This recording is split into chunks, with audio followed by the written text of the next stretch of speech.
Hi, this is Kim Anderson from Anderson and Boback. Today we're going to talk about parenting with a narcissistic parent. You have a lot to do as a parent, and it's not any easier when you have a narcissist on the other side. So, exactly what is a narcissistic parent? According to the Mayo Clinic, a person with a narcissistic personality disorder, it's a mental condition, really, and those people have an inflated sense of their own importance, a deep need for excessive attention and admiration. They often have very troubled relationships and they have a lack of empathy for others. So, what exactly do? You know you've got the problem. Now you've got to decide, what do you do about it? And one of the things that I find is helpful when dealing with a narcissistic person is not to engage with them at their level. And what do I mean by that? Well, you'll notice in the rapid way we can communicate now through texts, that people will respond very quickly and in a heated moment. And so sometimes I get something that really makes me angry and I, start writing something really quickly to get back, and have my peace with it. And a lot of times when you're dealing with a narcissist, the best course of action is to just take some time. Don't respond so quickly. So when you get a text or some sort of a message on your parenting app from your ex, don't respond right away. You don't have to wait days, of course. That's unreasonable in some cases. But it's also not necessary to respond in the very next minute either. So you'll notice that when you get something from a narcissist and it's in a text, it makes you mad. You write back quickly, and then they write back quickly, and then it escalates. And that's how not to do it when you're dealing with a narcissist. So you want to the best of your ability, to just calm things down and not answer right away. Don't make it even worse than it is. Another tool was taught to me by my business partner, Jan, and it's an interesting concept, but just any conflict, you just tell them, perhaps you're right. And I always was like, that's insane. Why would anyone do that? But one day when I was having a fight with my husband, we were in the office. He used to work there. We were having these words, and Jan drags me into her office and she's like, what are you doing? And I'm like, oh, he's, whatever. And she says, just go out there and tell him, perhaps you're right. And I'm like, I am not telling that man that perhaps he's right when I know he's wrong. But she says, it's not a matter of being right or wrong. It's a matter of getting out of the conflict.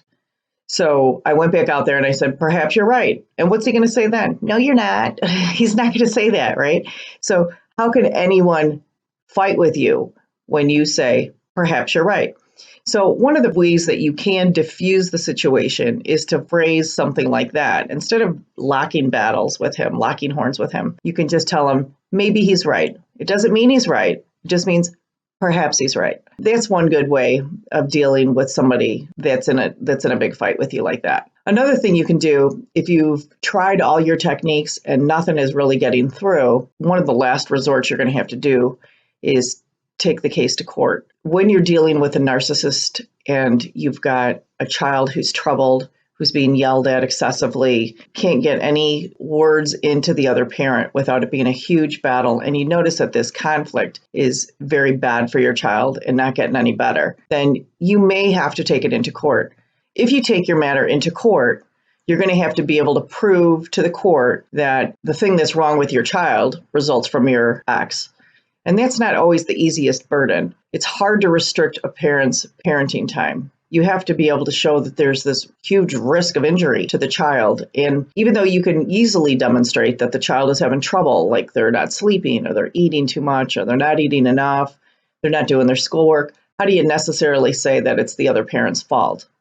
Well, as the children get older, they can speak to the court. They're not going to be able to come into court themselves. The court doesn't like to see that happen, but they can have an appointment of a guardian ad litem or a child representative, and that child could tell some of the problems to that person who will then relay it to the court. The other thing you can do, of course, is get some therapy. I know I feel like I say that for just about everything, but when, relationships are in trouble, therapists are the best way to go because you have to open up the communication lines. This child is not going to be able to walk away from the other parent. That parent is always their parent. So the faster they can kind of learn how to deal with that, the better off they're going to be.